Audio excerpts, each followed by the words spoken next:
Guys, we're back. So this is the Westlake Boys mid-year examination, and we've already gone through the number section if you haven't checked out that video, and we're going to scroll down. So here's the number section we've just done. We're now going to scroll all the way down to the probability section, the second section of our exam, and we're going to go through those together. So we're going to start off with our multi-choice questions. And for these questions here, we've got to circle the correct card. So in a standard pack of cards, how many red cards will you find? So the way we get there is we know there is two options. The cards are either red or black, and there's 52 in total. So 52 divided by those two options gets us to 26. Done if you got 26. If you did get that, you would have been given an achieved mark. So we've got 60 dice. This is question 2. 60 dice are thrown into the air. How many sixes would you expect? The way you would calculate this is 1 over 60, or 1 over 6 times 60, and pop that into calculator. You're going to get an answer of 10. Most of us kind of knew that off the top of our heads. You could also have done 60 divided by 6 to get us that 10 as well. If you circled B correct, you got an achieved mark, so well done. Question 3. Which of these would be the least likely to occur? Least likely to occur. Option 1, getting struck by lightning. Well, that's going to be like 1 over 10 million. So that's a pretty small number. Drawing a 10 of spades from a pack of cards. Well, that's 1 out of 52 because there's 1 10 of spades out of the 52 cards. Rolling a 10 on a 6-sided dice. Well, that's 0 out of 6. That's actually never going to happen, because there's never a 10 on a standard 6-sided dice. And being sick tomorrow, depending on how sick you are and how strict your parents are, but maybe, let's say that's 1 out of 100. So out of all of these, what is the smallest number? It's actually that 0 one there. So you're never going to roll a dice and get a 10, which means that is the least likely to occur. If you identify that as your answer, you got yourself a an achieved mark. We're now looking at question 4, if a dice and a coin are thrown together, would the outcome be dependent or independent? So dependent means they're going to influence each other, and independent means there won't be an influence, and they won't influence each other. So if you think of a dice and a coin, because the dice lands on a 3, that's definitely not going to influence what the other one lands on. So that means our answer is B. If you identified that, you got an achieved mark. And the final one, we've got a bit of a graph here. So based on the following graph, what is the probability that a person took part of the survey having supreme or sausage as their favorite type of pizza? So let's have a look at the code. So the sausage one is the yellowy one, and the supreme one is the brown one up the top here. So we've got 15 and 10. Add those together, I'm going to get to 25%. Hopefully that's one of my options, and it actually is, which is awesome. Option C, 25% was the right answer. So that's the probability that someone has supreme or sausage as their favorite type of pizza. If you circled 25, you got yourself an achieved mark. So that wraps up the multi-choice portion. Let's scroll down. We've got another pie chart. So statistics and charts are really good ways to analyze probabilities as well. And we're up to question number 6. So let's read through the question. During term 1 of this year, 121 students took part of the social media and gaming usage survey. Question 5 of the year 10 survey asked how long they play video games for every week. And these are the results we got. So between 1 and 10 hours is the blue guys, 77 that, 33 were between 10 and 20, and then there were 11 people that were beyond that. So let's get into our question. So how many? So the key thing, how many? You're looking for a number, not a probability. How many students played for 20 or more games every week, 20 more hours every week? And they were those last groups here, 6 and 5. That means it's going to be 6 plus 5, which means your answer should have been 11 students played. And that there was worth an achieved mark if you got that. Well done. What is the probability that a randomly selected student who participated in the survey spent less than 10 hours? So keyword is probability, which means you're going to be using that formula F over T. How many students played for less than 10? That's the 77 on the top. And how many students in total were there? We've already looked at that number. That's at the very top as well. 121 students. So 77 over 121. If you left it as a fraction, you would have got your mark. Some of you may have converted it to a decimal, so 0.6364. And I rounded that to 4 decimal points. Either way, fraction or decimal, you're going to get full marks. So don't worry about which one you write down. If you gave me one of those, you were awarded an achieved mark. We're now looking down at question C. So the Ministry of Education, so they're the people that run all the schools across New Zealand. The Ministry of Education considers 10 or more hours of gaming every week would negatively affect a student's academic results. So that's interesting how gaming can impact results. What percentage, so I'm going to circle percentage, what percentage of Year 10 students would have had results that were negatively affected by their gaming? So we just need to find out how many are over 10 or more. So we're going to start off with F over T. And 10 or more would have been this group here. So it would have been 33 plus 6 plus 5. So I'm going to write that down. 33 plus 6 plus 5 divided by the 121 in total. And when we do all of that, that gets us to 44 over 121. I'm then going to switch it to a percentage. So 44 over 121 times 100, because that's the percentage number, is going to get us to 0.3636. Oh gosh, I just realized that's not percentage. 36.36%, and that was me rounding to 2 decimal points. So if you showed me that with some working, I gave you a merit mark, or your teacher would have given you a merit mark. If maybe your working wasn't up to scratch, you would have been awarded an achieve mark only. But that's at your teacher's discretion, so don't be if you didn't show your working, don't be surprised if you only got that achieved mark. So that's C. We're now going to have a look at question 7. So this question was a bit tricky. It's a short question, but a very tricky one. So from a random card is drawn from a standard pack of cards. So we know that there are 52 cards in those packs. What is the probability of getting a red face? So the trickiest bit, I thought, was finding, well, how many cards would be a red face card? And I thought it would be the Jack, Queen, or King of Hearts. So I draw a little heart there. Or the Jack, Queen, King of Diamonds. So they're all the red face cards that could come up. And in total, we actually only had 6 of those. So there are 6 red cards, or red face cards, in a pack of cards. We've been asked about the probability, so let's get into that F over T formula. F over T. So favourable, that relates to the question, how many red face cards are there? And we figured out already there's 6. And that's out of the 52 in total. And if you convert that to a fraction, or to a decimal, 0.1154 rounded to 4 dp. So if you got 6 as your face card number, you would have been awarded an achieve mark. But if you went the extra mile and changed that to a probability, that's how you would have been given the merit mark as well. Okay, so we've got up to question 8, so we're flying through the probability section. So a standard dice, 6-sided, and a coin are thrown into the air. How many unique outcomes could the coin and dice land on? So the best way to do this, I thought, was just to run through it. So if you got a 1, you could get a 1 and a head, or a 1 and a tail. You then could get a 2 and a head and a 2 and a tail, or a 3 and a head and a 3 and a tail. And you can see the pattern that's happening. 4 head, 4 tail, 5 head, 5 tail, and then 6 head and 6 tail. So we add them all up. We got 2, 4, 6, 8, 10, 12 different combinations for all of those. So 12 different combinations. Sorry, I've spelled that wrong, just realized.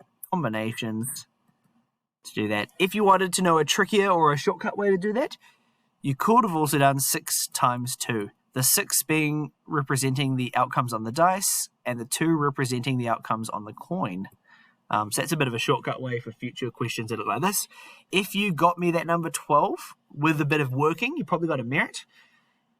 If you didn't show full working, don't be shocked if your teacher gave you that achieved mark. Okay, so we've got the coin, we've got that dice. We're now moving on to the probability tree part. So we've got to complete this tree based on the scenario we're looking at. So we've got a 6, and we know the probability of a 6 is 1 out of 6. And then the probability of not a 6, so we've got to think not a 6 would be 1, 2, 3, 4, and 5. So hence that's going to be 5 out of the 6 options the dice could have landed on. We're then going to have a look at the coin. This one's easy. So heads, the other one is going to be tails. So we'll put tails here. And then the same, it'll be heads and tails again. Heads and tails. The nice thing about coins is everything is 1 out of 2. So we can just put 1 out of 2 all here. And then we've got a list. So 6H, if you're not sure where that came from, have a look back. The H came from the head part there. And the 6 came from the one before that. So we can follow our graph back to fill out the other purple ones. So that there would have been 6 and a tail. So 6 and tails. And then this one here would have been not 6 and heads. And then not 6 and tails. So this question was a bit tricky to mark, but if you did get everything right, you would have got a merit mark. But if you got some stuff wrong and you got some of the probabilities that I've circled correct, your teacher would have given you a nice achieved mark for that. So that's the tree part. Question C, calculate the probability of getting a 6 and a tail. This is where we look at our branch. So 6 and a tail. So here's a 6, here's a tail. We're trying to find the probability that sits out here. And that there would have been 1 out of 6 times 1 out of 2, which is equal to 1 out of 12. If you got me that answer, you would have been awarded with a nice merit mark there. You could have converted that to a decimal as well. No dramas if you converted it to a decimal. Okay, we're moving on to the next question. We're now up to what appears to be the two-way table question.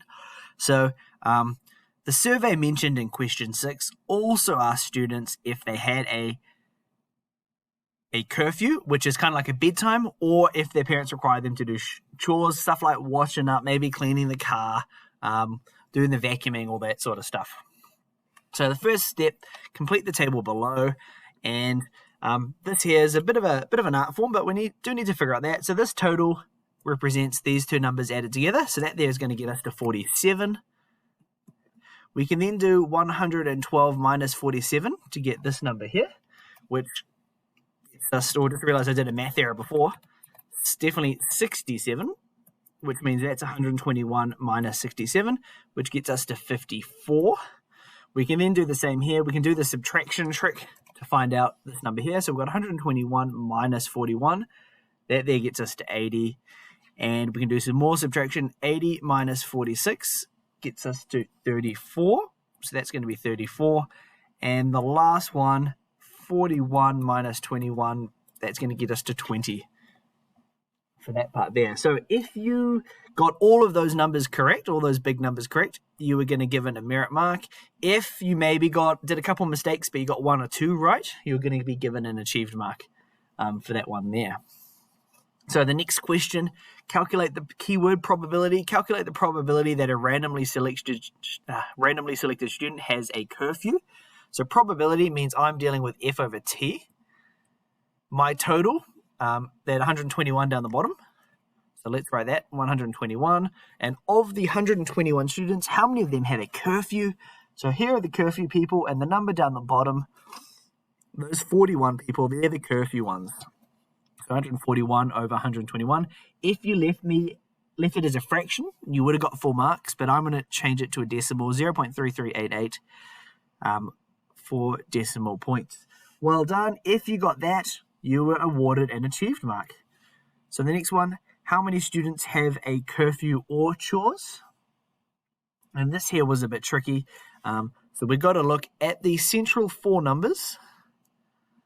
Those 4 ones are there. How many of them had curfew or chores? And it would have been these 21, these 20, and these 46. The 34 over here, They didn't have either. They had no curfew, no chores. So our answer here would have been 21 plus 20 plus 46, and that got us to 87 students. Well done if you got that. If you got me that answer, you were awarded with a merit mark. There weren't really any achieve marks there. You either got the mark or you didn't for that question. So question D, again, straight away I've seen that word probability, so I know I'm dealing with F over T. I haven't even read the question and I know that yet. So if a student has chores, what is the probability they also have a curfew? So we're going to have a look. F over T. I'm going to start off with that bottom bit.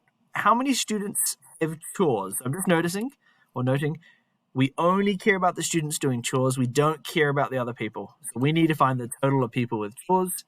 So the chores is over here, which means the 67 up there. That's the total number of people we're interested. And of those 67, how many of them had a curfew? And that's going to be the 21. So if you got the fraction, you're going to be given your marks. 0.3134. That's your decimal number if you converted that to a decimal. If you got me the correct answer, you got a merit. If maybe you made a mistake, but you got that 67 as the denominator, your teacher would have given you an achieved mark because that 67 part was very tricky, and if you got that right, you still deserve some marks. And the first of one of our excellence questions is coming up. Only 121 students took part of that survey we talked about, but there are 575 students in year 10. Based on the above table, how many of the 575 year 10 students would you have expected to not have a curfew or chores? So the first thing we need to do is we need to find the probability of not having a curfew or chores. So I'm going to start with F over T. I know there's 121 students in total. How many of them don't have either? That's going to be the 34 that sat in the middle there. So 34 out of 121. And what we now need to do is we now need to times this by our bigger group here. So we need to extend it to our big group. So I'm going to go 34 over 121. I'm going to times that by 575. And when I times them together, that's going to be 161.75. If you got me this number here means if you did this to the whole year 10 group, you would expect 161 or 162 students to not have a curfew or a chore. If you were able to get me the numbers down here, that's how you got your excellence mark. If you were able to calculate this probability for me, that's how you got a merit mark as well. So we've done that excellence question. That there was called expected values. So if that is something that you struggled with, expected values, do have another look at it before the end of your exams. Always something that comes up at an excellence level for our probability content. So we're now going to scroll down and we're now onto Venn diagrams. Oh, and do apologize my screen. I'm not sure why that's changed a little bit, but there we go. We'll change it back. Venn diagrams. And as you can see, this is our second excellence question. So each part had 2 excellence questions. Miss Gals, so she's one of the teachers here at our school. She's got 33 students in her year 9 maths class. And she's asked them about their opinions of those most recent probability and algebra topics. Hopefully you remember them. And from the discussions she had with her class, she found out 15 students enjoyed both of the topics. 5 students did not enjoy either topic. And 21 students in total enjoyed the probability topic. So before we get to the question, let's start drawing or using this probability tape tool, this Venn diagram that we've got here. So the first one, 15 people enjoyed both topics. That number always sits in the middle because if you think here, this is the algebra circle and this is the probability circle. Those 15 people, if you have a look, they sit within the algebra circle and they sit within the probability circle. So they enjoy both. We're now going to move on to the next number. 5 people did not enjoy either. So they're going to go on the outside because they're not in the algebra circle and they're not in the probability circle. And the last one, this is the question, or this is the part that tricked a lot of us. 21 people enjoyed probability. So if you have a look at this probability circle that I've got here, that needs to get to 21. But we've already got 15 people over here. So this bit left over, 21 total, minus the 15 we've already accounted for, tells us how many people sit within this area of the Venn diagram. So that there is 6. So there are 6 people who enjoyed probability but didn't enjoy algebra. And the last thing is, well, we haven't got a number here, but this is where that total comes in. So we know there's 33 people in Mrs. Gal's class. So we're going to go 33 minus 5, which was up there, minus 6, minus 15. And all of the leftover people, which is actually 7 people, they sit just within that algebra kind of, we'll call that a crescent just over here. So they enjoy algebra, but they didn't enjoy probability. So we've done our Venn diagram, and now we can actually get into the question part itself. If a student enjoys algebra, what is the probability the student also enjoys probability? So first thing is, we're finding the probability of something, so we need to use our F over T formula. And who's our total? Which students do we care about? We only care about the students who enjoy algebra. So if you think about this algebra circle, how many people are in there? And there's 7 plus 15, so that's going to get us to 22. 22 people in total. And the next part of the question, what is the probability they also enjoyed probability? So of those 22 people in this area, how many enjoyed probability? And that is going to be the 15 that sit within that algebra circle. So it's going to be 15. If you leave that as a fraction, you'd get your full marks, but I always convert things to decimal, 0.8618. Oh gosh, I've drawn that 1 over the 8. There we go, 1/8. And I've rounded that to 4 dp.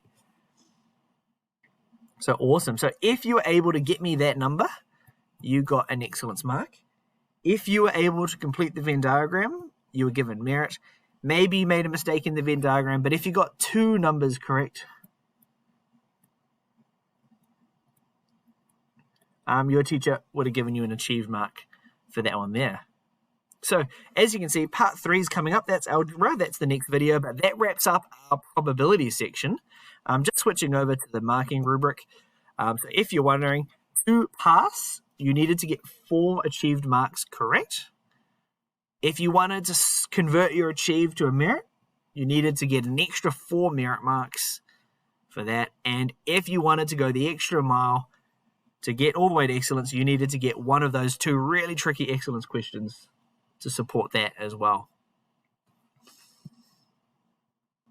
Okay, so that was our video on the probability section of our algebra exam. Just scrolling to the top. Hopefully you found it useful. Stay tuned for the algebra video, which is going to go through that very last section.